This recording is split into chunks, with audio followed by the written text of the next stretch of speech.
Hey guys, today I want to talk about the skill of comping for yourself while you solo as a guitar player.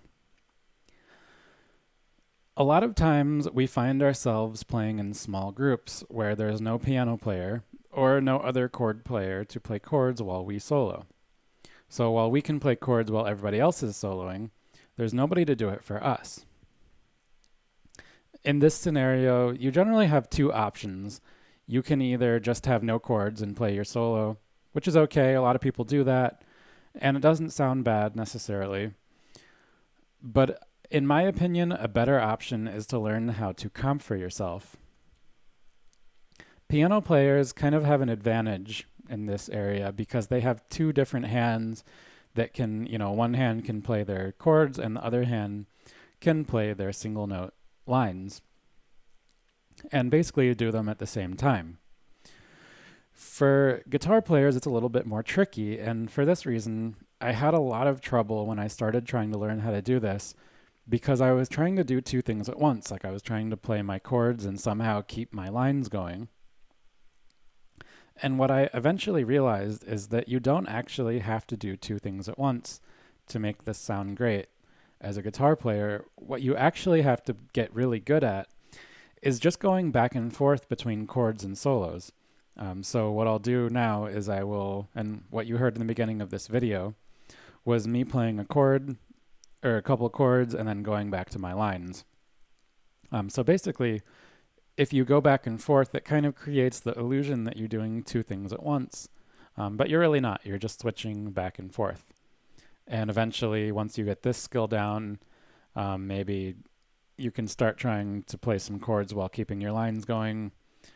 It has been done by guys like Lenny Bro, but for this video, I'm going to keep it a little more simple because, in my opinion, if you can't do this, you're in no position to start trying to really do both at once.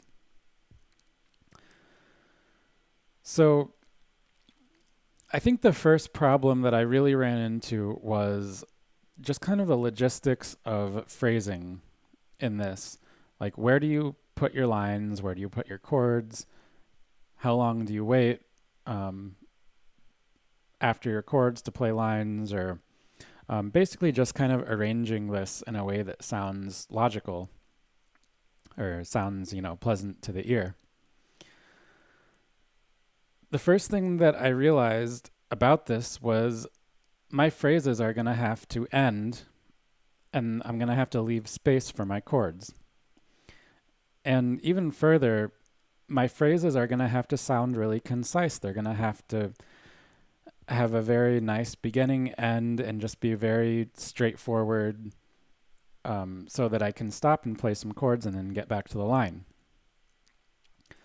A lot of us, I know I used to play like a lot of these run-on sentence type lines where I'm kind of meandering through scales, but not exactly saying anything. I'm just kind of going on my theory. And that is the first thing you are going to have to stop doing if you want to convincingly comp for yourself. You're going to have to learn how to play concise phrases. So that is step number one. Play concise phrases over a tune and then stop.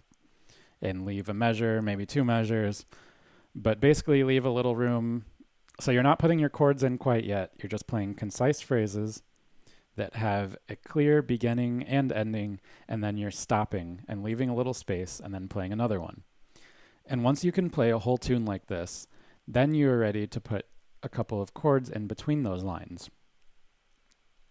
Right now what I'm going to do is I'm going to show you a couple examples of concise phrases, and then I'm going to demonstrate it over a backing track. I'll play the same tune I was playing in the beginning of this video, which is Just Friends, in the key of G major. But right now, let me just give you a couple examples so that you kind of see what I'm getting at. The first chord of that tune of Just Friends is the 4 chord, which is C major 7. So I'm just going to give you some concise phrases over that chord to give you an idea of what I'm getting at before I play the whole tune over a backing track. So here is a concise phrase.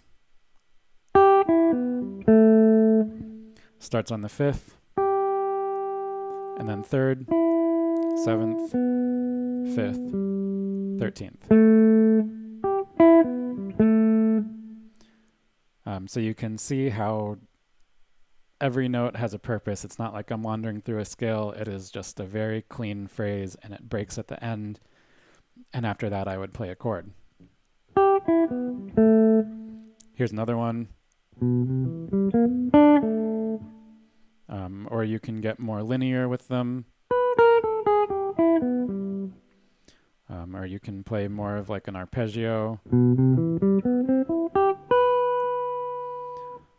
I think all of those are good examples of concise phrases. So now I'm just going to take a shot at this over a backing track. I'm not playing any chords yet. I'm just basically arranging my lines in a way that leaves space for comping. So here we go.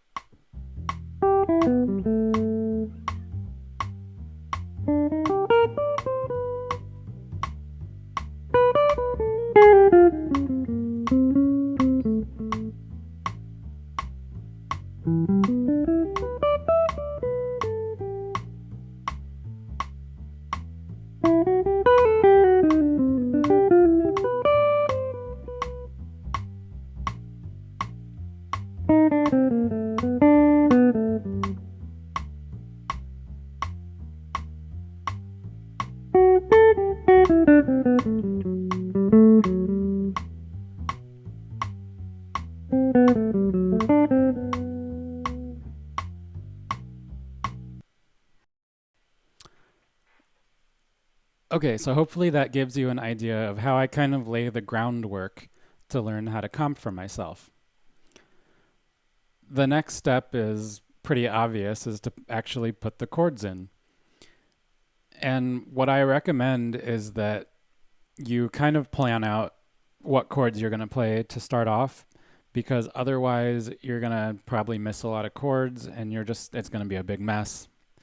At least I can promise you guys it was a huge mess for me when I started it, until I started just planning out, okay, this is the position on the neck I'm going to use, and this is the chord that I'm going to play there. So it kind of takes some planning to start out until you get a little bit better with it. I recommend that you stay in positions on the neck that you are comfortable in. You see me going all over the neck fairly freely, and that's only because I have the fretboard knowledge to do that, where I won't get lost on the fretboard anymore. But even, a couple of years ago, I probably would be limiting myself to like a couple positions per chord that I was really, really comfortable in when I was trying to comp for myself. Because, if you can't do this playing your root position, C major and then root position C minor, the chances of you doing it with, some inversions up the neck are fairly slim. So basically start where you're comfortable, and then once you can really convincingly do that, then you can start moving around the neck and start exploring other options. Right now, I'm going to try to give you an example of the next step, which is to put the chords into those gaps that you've left in your last one. So before you get to this step, I really highly recommend spending a lot of time working on your concise phrases, because that's really what's going to make this sound good, is your single note lines. I think it's kind of deceptive that you start out working on playing chords for yourself, and what really holds you up, I think, tends to be being able to play those single note lines in a way that flows well with the chords, because the chords end up not being so hard. Of course, you have to learn your comping rhythms and everything, but hopefully you already have that down. If you don't have comping rhythms down very well yet, you're obviously going to have to get that before you start this. But right now, I'm going to give you an example on like the first 4 measures of this tune. So it goes C major for 2 measures, and then C minor for a measure, and then F7 for a measure. So I'll play a concise phrase, and then C major to C minor. So I caught that chord change, and then I'll finish off the 4 bars with a single note phrase over like the F7, maybe starting on the C minor, the end of the C minor. So that might sound like this. 1, 2, 3, 4.